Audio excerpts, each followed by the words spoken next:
Alright, today is May 15th, and in my last video I was looking at this window rail and peeling out all the old caulking or sealant that was in there. So I got in there and got it all out and just took a brush to it, wire wheel brush quick to it, and got most of it out. Looks pretty good. No rust.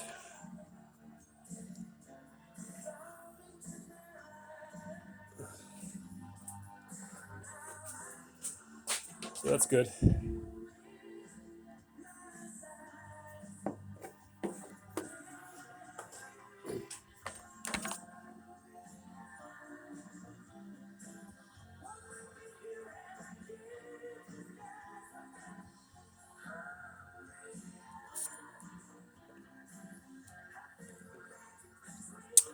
And then the other side to do, which I haven't started yet.